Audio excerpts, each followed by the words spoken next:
आज हम लोग बात करेंगे भारतीय राज्य व्यवस्था संविधान के कुछ महत्वपूर्ण क्वेश्चंस जो सभी भर्ती परीक्षाओं के लिए महत्वपूर्ण रहने वाले हैं।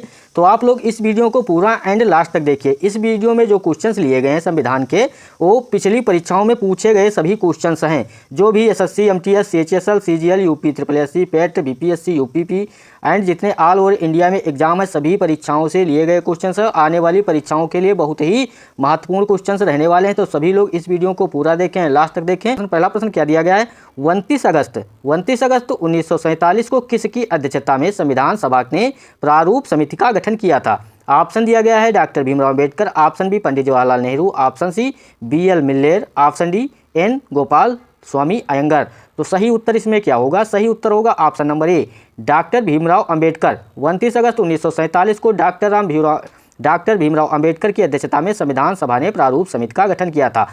प्रारूप समिति में जो है सदस्य कौन कौन से, तो आपको उनके नाम भी याद रखना है। N Gopal Swami Ayyangar, Alladi Krishnaswami Ayyar, KM Munshi, BL Mitter और DP खेतान थे जो इसके सदस्य थे। तो कौन कौन से थे आपको कॉपी में नोट करना है। गोपाल स्वामी अयंगर, अल्लादी कृष्णस्वामी अय्यर, KM मुंशी, BL मेटर और DP खेतान थे। आइए देखते हैं अगला प्रश्न। अगला प्रश्न दिया गया है पंडित जवाहरलाल नेहरू द्वारा संविधान सभा के पहले सत्र में उद्देश्य प्रस्ताव को स्थानांतरित किया गया था। तो आपको इसका सही उत्तर बताना है। क्या होगा? ऑप्शन ए 13 दिसंबर 1946, ऑप्शन बी 22 जनवरी 1947, ऑप्शन सी 26 जनवरी 1946, ऑप्शन डी 9 दिसंबर 1946। तो इसका सही उत्तर क्या होगा? सही उत्तर होगा ऑप्शन नंबर ए। क्या होगा इसका सही उत्तर? ऑप्शन नंबर ए 13 दिसंबर 1946। तो पंडित जवाहरलाल नेहरू द्वारा 13 दिसंबर 1946 को संवैधानिक सभा ने पहले सत्र में संकल्प लक्ष्य लिया गया था। तो सही उत्तर इसका क्या होगा? ऑप्शन नंबर ए आपको याद रखना है।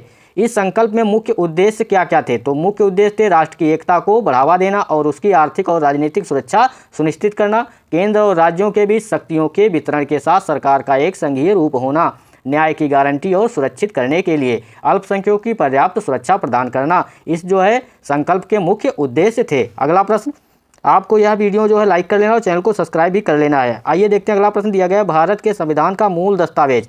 भारत के संविधान का मूल दस्तावेज किसके द्वारा हस्तलिखित था? बहुत बार परीक्षाओं में पूछा गया है। तो सभी को इस जो है क्वेश्चन को कॉपी में नोट कर लेना है और आपको याद रखना है। भारत के संविधान का मूल दस्तावेज किसके द्वारा हस्तलिखित था? Option A doctor Bhimrao Ambedkar, option B Sarojini Naidu, option C Prem Behari Narain Raizada, option D doctor Rajendra Prasad. तो सही उत्तर इसमें क्या होगा? भारत सही उत्तर होगा ऑप्शन नंबर सी, प्रेम बिहारी नारायण रायजादा। भारत के संविधान का मूल दस्तावेज प्रेम बिहारी नारायण रायजादा द्वारा हस्तलिखित था। तो भारतीय संविधान की मूल प्रतियों को कहाँ रखा जाता है? तो संसद की लाइब्रेरी में हीलियम से भरे फाइलों में रखा जाता है। प्रत्येक पृष्ठ को शांति निकेतन के कलाकारों द्वारा सुशोभित और सजाया गया था। अगर पूछा जाता है किसके द्वारा सजाया गया था, तो प्रत्येक पृष्ठ को शांति निकेतन के कलाकारों द्वारा सजाया गया था। अगला प्रश्न पूछा गया है भारत की संविधान सभा की संघ शक्ति समिति के अध्यक्ष कौन थे? तो भारत की संविधान सभा की संघ शक्ति समिति के अध्यक्ष कौन थे? Option A doctor Rajendra Prasad, option B JP Kripalani, option C Sardar Vallabh Bhai Patel, option D Jawaharlal Nehru. तो इसका सही उत्तर क्या होगा? सही उत्तर होगा option number D, Jawaharlal Nehru. क्या होगा इसका सही उत्तर? तो जवाहरलाल नेहरू। सरदार वल्लभ भाई पटेल जो है किस समिति के अध्यक्ष थे? तो आपको याद रखना है प्रसाद वल्लभ भाई पटेल अल्पसंख्यक समिति के अध्यक्ष थे। कई बार परीक्षाओं में पूछा गया है। और इसमें दिया गया है डॉक्टर राजेंद्र प्रसाद जो है किस समिति के सदस्य थे? तो आपको बताना है संचालन समिति। किसके सदस्य थे? तो संचालन समिति के सदस्य अध्यक्ष थे। किसके अध्यक्ष थे? तो संचालन समिति के अध्यक्ष थे। अगला प्रश्न दिया गया है संघ में अवशिष्ट शक्तियों को निहित करके भारतीय संविधान द्वारा निम्न का पालन किया गया है। तो इसका सही उत्तर बताना है। क्या होगा? ऑप्शन ए फ्रांसीसी संविधान, option B Canadian system, option C British system, option D German system. तो सही उत्तर इसमें क्या होगा? सही उत्तर होगा option number B, Canadian system. क्या होगा सही उत्तर? ऑप्शन नंबर बी इसका सही उत्तर होगा। अगर पूछा जाए फ्रांसीसी संविधान से क्या क्या लिया गया है, तो प्रस्तावना में स्वतंत्रता, समानता और बंधुत्व के विचार कहाँ से लिए गए हैं? तो फ्रांसीसी संविधान से लिए गए हैं। और अगर पूछा जाता है इसमें जर्मन सिस्टम से क्या लिया गया है, तो आपको याद रखना है जर्मन से क्या लिया गया है? तो आपातकाल के दौरान मौलिक अधिकारों का निलंबन कहाँ से लिया गया है? तो जर्मन से लिया गया है। आपको ये सब जो है कॉपी में नोट करते रहना है। अगला प्रश्न पूछा गया है, भारत के संविधान का प्रारूप तैयार करने वाली संविधान सभा के सदस्य में कौन शामिल नहीं थे? तो भारत के संविधान का प्रारूप तैयार करने वाली संविधान सभा के सदस्य में कौन शामिल नहीं थे, आपसे पूछा गया है। तो इसका सही उत्तर आपको बताना है कमेंट बॉक्स में। इसका सही उत्तर क्या होगा? ऑप्शन ए ब्रिटिश संसद द्वारा मनोनीत, ऑप्शन बी गवर्नर जनरल द्वारा मनोनीत, ऑप्शन सी विभिन्न प्रांतों की विधानसभाओं द्वारा निर्वाचित, ऑप्शन डी भारतीय राष्ट्रीय कांग्रेस और मुस्लिम लीग द्वारा चुने गए। तो इसका सही उत्तर क्या होगा? आप लोगों को कमेंट बॉक्स में बताना। इसका सही उत्तर क्या होगा? ऑप्शन नंबर सी, विभिन्न प्रांतों की विधानसभाओं द्वारा निर्वाचित। क्या होगा इसका सही उत्तर? तो आपको याद रखना है, ऑप्शन नंबर सी इसका सही उत्तर होगा। जिन लोगों ने वीडियो को लाइक नहीं किया, लाइक कर लें, और चैनल को सब्सक्राइब नहीं किया तो चैनल को सब्सक्राइब जरूर कर लें, और बेल आइकन भी क्लिक कर लें, जिससे आने वाले वीडियो आपको आसानी से मिलते रहें। भारत के संविधान को अपनाया गया था, तो पूछा गया भारत के संविधान को कब अपनाया गया था? ऑप्शन ए 26 जनवरी 1950, ऑप्शन बी 26 जनवरी 1949, ऑप्शन सी 26 नवंबर 1949, ऑप्शन डी 31 दिसंबर 1949। तो सही उत्तर इसका क्या होगा? सही उत्तर होगा ऑप्शन नंबर सी, 26 नवंबर 1949। भारत का संविधान 26 नवंबर 1949 को भारत की संविधान सभा द्वारा अपनाया गया था। तो कब अपनाया गया था? 26 नवंबर 1949। अगर पूछा जाए कि ये लागू कब, प्रभावी रूप से लागू कब हुआ था, तो 26 जनवरी 1950 को पूरा संविधान प्रभावी हो गया था। क्या हो गया था? प्रभावी हो गया था और लागू हुआ था। और ये जो भारत का संविधान है, यह पृथ्वी पर किसी भी देश का सबसे लंबा लिखित संविधान है। तो सबसे लंबा अगर लिखित संविधान पूछा जाए तो कौन सा है? तो भारत का संविधान सबसे लंबा लिखित संविधान है। और मसौदा समिति के अध्यक्ष अगर पूछा जाता है कौन थे, तो डॉक्टर भीमराव अंबेडकर को व्यापक रूप से इसका मुख्य वास्तुकार माना जाता है। अगला प्रश्न, जो संविधान के मुख्य वास्तुकार किसे माना जाता है? तो मसौदा समिति के अध्यक्ष डॉक्टर भीमराव अंबेडकर को माना जाता है। अगला प्रश्न, भारतीय संविधान की प्रस्तावना को किसने भारतीय संविधान की राजनीतिक कुंडली के रूप में वर्णित किया है? तो आपको बताना है भारतीय संविधान की प्रस्तावना को किसने भारतीय संविधान की राजनीतिक कुंडली के रूप में वर्णित किया है?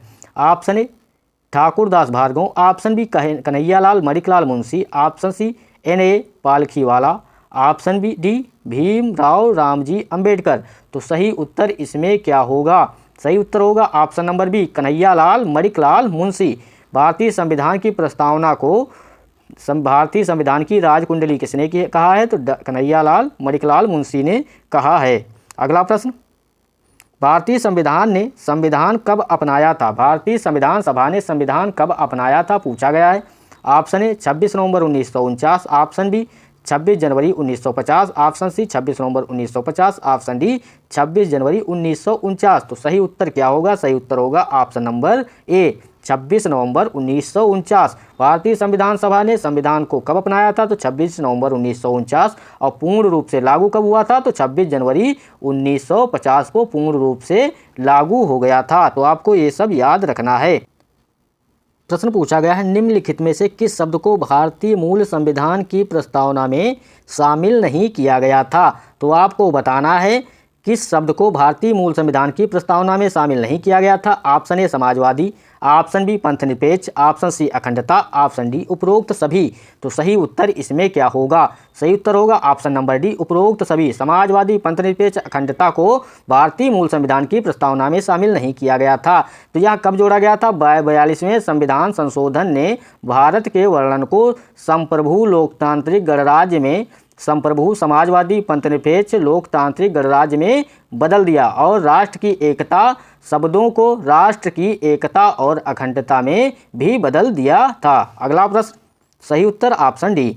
अगला प्रश्न दिया गया है, धर्मनिरपेक्षता के विचार के अनुकूल निम्नलिखित में से आपको क्या लगता है? तो धर्मनिरपेक्षता के विचार के अनुकूल निम्नलिखित में से आपको क्या लगता है? आपको इसका सही उत्तर बताना है। ऑप्शन ए राजधर्म की मान्यता, ऑप्शन बी एक धर्म का वर्चस्व, ऑप्शन सी सभी धर्मों का समर्थन करने के लिए समान राज्य, ऑप्शन डी इनमें से कोई नहीं। तो सही उत्तर इसका क्या होगा? आपको इसका सही उत्तर बताना है। सही उत्तर होगा ऑप्शन नंबर सी, सभी धर्मों का समर्थन करने के लिए सामान्य राज्य। क्या होगा? सही उत्तर ऑप्शन नंबर सी इसका सही उत्तर होगा।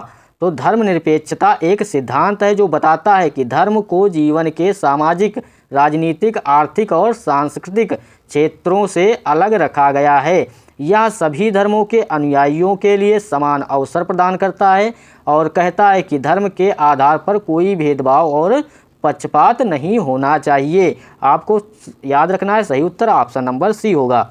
अगला प्रश्न, भारत के संविधान के किस भाग में हम नागरिकता से संबंधित प्रावधान मिलते हैं? तो भारत के संविधान के किस भाग में नागरिकता से संबंधित प्रावधान मिलते हैं? आपको बताना है इसका सही उत्तर क्या होगा। ऑप्शन ए भाग 1, ऑप्शन बी भाग 2, ऑप्शन सी भाग 3, ऑप्शन डी भाग 4।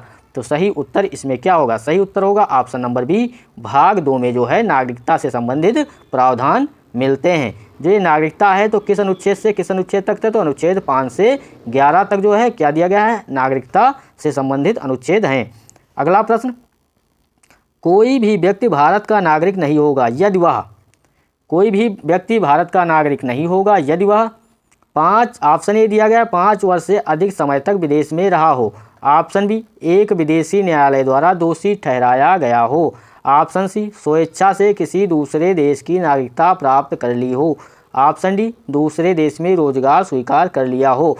तो इसका सभी को उत्तर पता होगा, सही उत्तर क्या होगा? ऑप्शन नंबर सी, स्वेच्छा से किसी दूसरे देश की नागरिकता प्राप्त कर ली हो।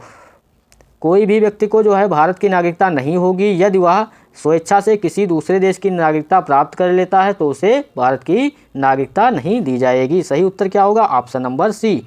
अगला प्रश्न, वे कौन से तरीके हैं जिनके माध्यम से भारतीय नागरिकता को त्याग सकते हैं? वे कौन से तरीके हैं जिनके माध्यम से भारतीय नागरिकता को त्याग सकते हैं? तो आपको इसका सही उत्तर बताना होगा, क्या होगा? ऑप्शन ए त्याग, ऑप्शन बी समापन, ऑप्शन सी क्षय, ऑप्शन डी उपरोक्त सभी। तो सही उत्तर क्या होगा?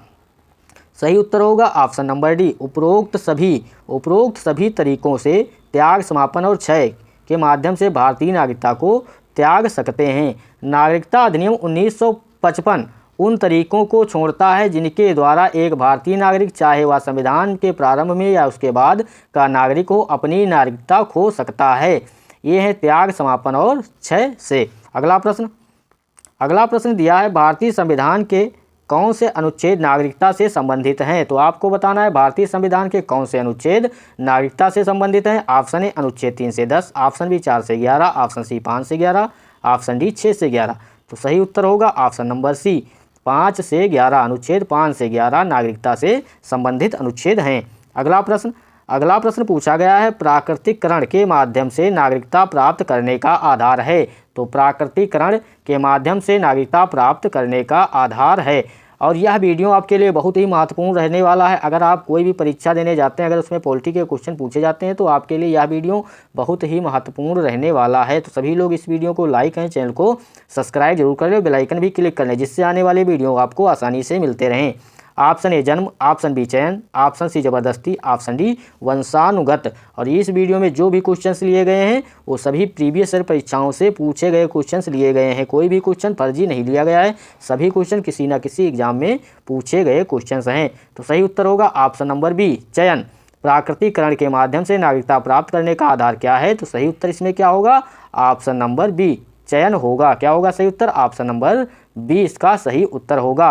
भारतीय नागरिकता प्राप्त करने के कितने तरीके हैं? तो 5 तरीके हैं। कितने तरीके हैं? तो 5 तरीके हैं। कौन कौन से? जन्म से, नंबर 1 जन्म से, दूसरा नंबर क्षेत्र के अधिग्रहण या निगमन द्वारा, 3 नंबर वंशानुगत, 4 पंजीकरण द्वारा और 5 प्राकृतिकरण द्वारा।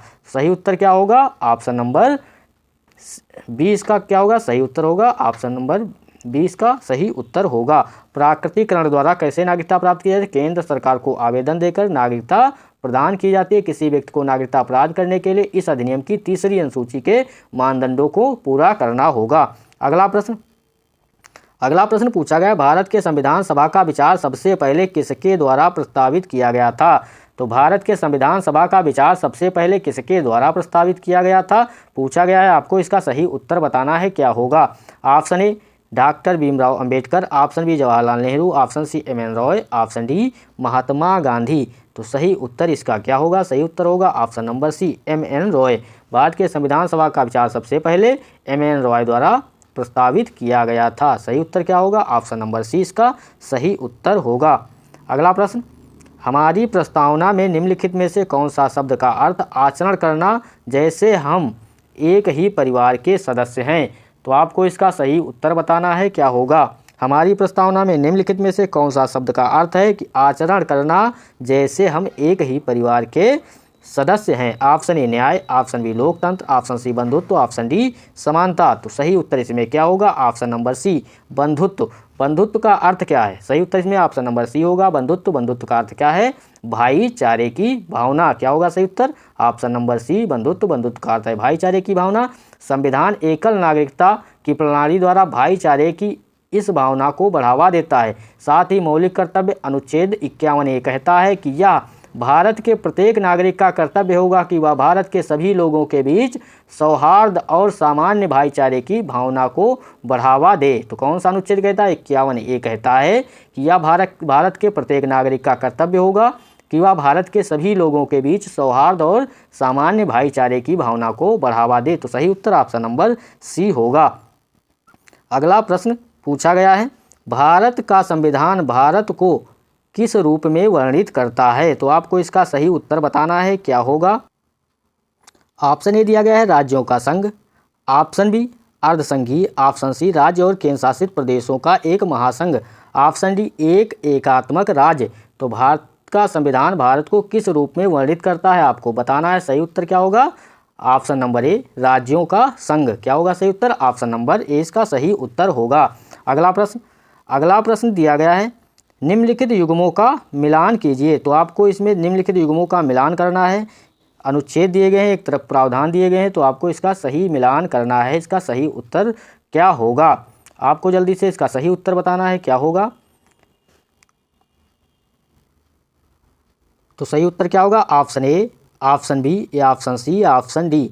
तो हम लोग इसका मिलान करते हैं। सबसे पहले अनुच्छेद 25। अनुच्छेद 25 क्या कहता है, अनुच्छेद 25 कहता है कि धर्म का अभ्यास और प्रचार। तो ए का मिलाएंगे तो 3 से, ए का मिलाएंगे किससे, 3 से। तो ए का 3 किस में मिल रहा है, ए में मिल रहा है और डी में मिल रहा है। उसके बाद हम लोग मिलाएंगे अनुच्छेद 26। अनुच्छेद 26 क्या कहता है, तो अनुच्छेद 26 कहता है धार्मिक मामलों का प्रबंधन करना। तो बी का किससे मिलेगा, 1 से मिलेगा। तो बी का इसमें 3 है, इसमें 1 है, तो इसका सही उत्तर क्या होगा, ऑप्शन नंबर डी इसका सही उत्तर होगा। अनुच्छेद 27 क्या कहता है, अनुच्छेद 27 कहता है जो है ऑप्शन नंबर, ये जो अनुच्छेद 27 है ये धर्म के प्रचार के लिए कराधान से स्वतंत्रता। क्या होगा, अनुच्छेद 27 का क्या कहता है, धर्म के प्रचार के लिए कराधान से स्वतंत्रता। आप और अनुच्छेद डी, अनुच्छेद 28 जो है ऑप्शन जो डी दिया गया, अनुच्छेद 28 क्या कहता है, तो डी को हम किससे मिलाएंगे, 2 से मिलाएंगे, धार्मिक निर्देश में भाग लेना। तो सही उत्तर ऑप्शन नंबर डी होगा। अगला प्रश्न पूछा गया है, भारत के समस्त क्षेत्र में स्वतंत्र रूप से घूमने का अधिकार निम्न के अंतर्गत आता है।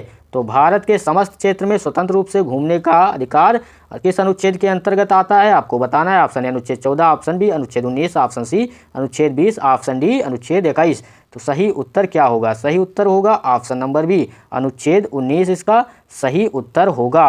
क्या होगा सही उत्तर, तो ऑप्शन नंबर बी इसका सही उत्तर होगा।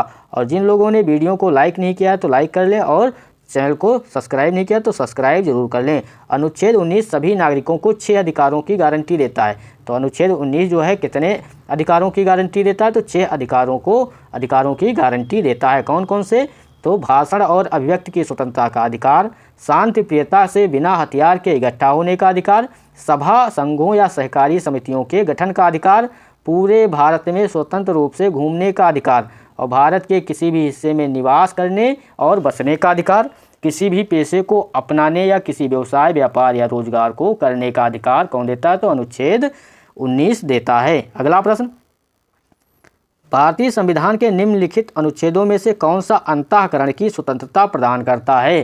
तो भारतीय संविधान के निम्नलिखित अनुच्छेदों में से कौन सा अंतःकरण की स्वतंत्रता प्रदान करता है, आपको इसका सही उत्तर बताना है क्या होगा। ऑप्शन ए अनुच्छेद 22, ऑप्शन बी अनुच्छेद 23, ऑप्शन सी अनुच्छेद 24, ऑप्शन डी अनुच्छेद 25। तो सही उत्तर क्या होगा, सही उत्तर आपको बताना, सही उत्तर होगा ऑप्शन नंबर डी अनुच्छेद 25। क्या होगा सही उत्तर, तो अनुच्छेद 25 इसका जो है सही उत्तर होगा। अब इसमें दिया गया अनुच्छेद 25, अनुच्छेद 25 जो है क्या कहता है, अंतःकरण की स्वतंत्रता प्रदान करता है। अनुच्छेद 22 जो है किससे संबंधित, तो गिरफ्तारी और कुछ मामलों में नज़रबंदी के खिलाफ संरक्षण क्या दिलाता है, ये जो है गिरफ्तारी और कुछ मामलों में नज़रबंदी के खिलाफ संरक्षण दिलाता है। गिरफ्तार किए गए किसी भी व्यक्ति को बिना गिरफ्तारी के हिरासत में नहीं लिया जाएगा, जैसे ही गिरफ्तारी हो सकती है। गिरफ्तारी और हिरासत में लिए गए व्यक्ति प्रत्येक व्यक्ति को गिरफ्तारी के 24 घंटे के अंदर निकटतम मजिस्ट्रेट के सामने पेश किया जाएगा। ये कौन सा अनुच्छेद कहता है? तो अनुच्छेद 22 कहता है। अनुच्छेद 23 क्या कहता है? अनुच्छेद 23 कहता है मानव तस्करी और जबरन मजदूरी का निषेध। संविधान के अनुच्छेद 35 के तहत संसद द्वारा अनुच्छेद 23 द्वारा निषिद्ध कृत्यों को दंडित करने के लिए कानून बनाने के लिए अधिकृत है। अनुच्छेद 24 किससे संबंधित है? तो कारखानों आदि में बच्चों के रोजगार पर प्रतिबंध लगाता है। कौन सा अनुच्छेद जो है कारखानों आदि में बच्चों के रोजगार पर प्रतिबंध लगाता है अगर पूछा जाए तो अनुच्छेद 24। अगला प्रश्न, निम्नलिखित में से कौन सा मौलिक अधिकार भारत के संविधान में निहित नहीं है? तो निम्नलिखित में से कौन सा मौलिक अधिकार भारत के संविधान में निहित नहीं है? आपको इसका सही उत्तर बताना होगा। ऑप्शन ए संपत्ति का अधिकार, ऑप्शन बी शोषण के खिलाफ अधिकार, ऑप्शन सी स्वतंत्रता का अधिकार, ऑप्शन डी समानता का अधिकार। तो सही उत्तर होगा ऑप्शन नंबर ए संपत्ति का अधिकार। क्या होगा सही उत्तर? ऑप्शन नंबर ए संपत्ति का अधिकार मौलिक अधिकार भारत के संविधान में निहित नहीं है। अगला प्रश्न, निम्नलिखित में से भारतीय संविधान का कौन सा अनुच्छेद 6 से 14 वर्ष के बच्चों के निःशुल्क और अनिवार्य शिक्षा से संबंधित है? कई बार परीक्षाओं में पूछा गया क्वेश्चन है। ऑप्शन ए 31 है, ऑप्शन बी 21 है, ऑप्शन सी 101, ऑप्शन डी 74। तो सही उत्तर इसमें क्या होगा? सही उत्तर होगा ऑप्शन नंबर बी अनुच्छेद 21 से क्या है? शिक्षा का अधिकार। राज्य को कुछ इस तरह से 6 से 14 वर्ष के बच्चों के लिए निःशुल्क और अनिवार्य शिक्षा का अधिकार प्रदान करना चाहिए, जिसमें राज्य उसे कानून द्वारा निर्धारित कर सके। अगला प्रश्न पूछा गया है, निम्नलिखित में से कौन सा भारत के नागरिक का मौलिक कर्तव्य है? तो आपसे पूछा गया है निम्नलिखित में से कौन सा भारत के नागरिक का मौलिक कर्तव्य है? आपको बताना है जल्दी से। इसका सही उत्तर क्या होगा? ऑप्शन ए धर्म के आधार पर भेदभाव का निषेध, ऑप्शन बी किसी की राय विचार और विश्वास को स्वतंत्र रूप से व्यक्त करना, ऑप्शन सी देश भर में स्वतंत्र रूप से स्थानांतरण करना, ऑप्शन डी राष्ट्र की संस्कृति का संरक्षण करना। तो आपको इसका सही उत्तर बताना है। सही उत्तर होगा ऑप्शन नंबर डी राष्ट्र की संस्कृति का संरक्षण करना। क्या होगा सही उत्तर? ऑप्शन नंबर डी इसका सही उत्तर होगा। अगला प्रश्न दिया गया है, भारतीय संविधान में कितने मौलिक कर्तव्यों का उल्लेख है? तो भारतीय संविधान में कितने मौलिक कर्तव्यों का उल्लेख है? कई बार पेपर में पूछा गया है। Option A 6, option B 11, option C 12, option D 13। तो सही उत्तर क्या होगा? सही उत्तर होगा ऑप्शन नंबर बी 11। भारतीय संविधान में 11 मौलिक कर्तव्यों का उल्लेख है। सही उत्तर ऑप्शन नंबर बी होगा, आपको याद रखना है।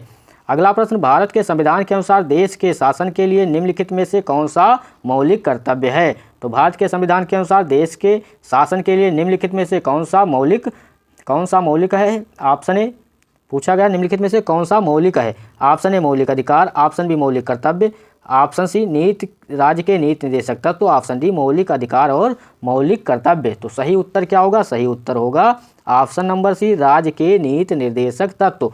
भारत के संविधान के अनुसार देश के शासन के लिए जो है राज्य के नीति निर्देशक तत्व जो है सबसे मौलिक हैं। अगला प्रश्न, भारत के संविधान के अनुसार देश के शासन के लिए निम्नलिखित में से कौन सा मौलिक है? तो 2 बार जो है रिपीट हो गया है। अगला प्रश्न दिया गया है, निम्नलिखित में से कौन सा निर्देश सिद्धांत समाजवादी सिद्धांतों पर आधारित नहीं है? तो आपको इसका सही उत्तर बताना है। क्या होगा? निम्नलिखित में से कौन सा निर्देशक सिद्धांत समाजवादी सिद्धांतों पर आधारित नहीं है? ऑप्शन ए सभी को समान कार्य के लिए समान वेतन, ऑप्शन बी समान न्याय और मुफ्त कानूनी सहायता, ऑप्शन सी समान नागरिक संहिता, ऑप्शन डी धन की एकाग्रता और उत्पादन के साधनों की रोकथाम। तो सही उत्तर क्या होगा? सही उत्तर होगा ऑप्शन नंबर सी समान नागरिक संहिता। सही उत्तर ऑप्शन नंबर सी होगा। अगला प्रश्न दिया गया है, भारतीय संविधान का भाग 4 क्या दिया गया है? भारतीय संविधान का भाग 4 किससे संबंधित है? आपको इसका सही उत्तर बताना है। क्या होगा? ऑप्शन ए मौलिक अधिकार, ऑप्शन बी राज्यों के नीति निर्देशक तत्व, ऑप्शन सी केंद्रीय न्यायपालिका, ऑप्शन डी संसद। तो सही उत्तर क्या होगा? सही उत्तर होगा ऑप्शन नंबर बी राज्य के नीति निर्देशक तत्व जो है संविधान के भाग 4 से संबंधित हैं। सही उत्तर ऑप्शन नंबर बी होगा। तो सभी लोग वीडियो को लाइक करें और चैनल को सब्सक्राइब करें और अगले पार्ट देखने के लिए बेल आइकन भी क्लिक कर लीजिए, जिसके से कि आने वाले वीडियो का नोटिफिकेशन आपको मिल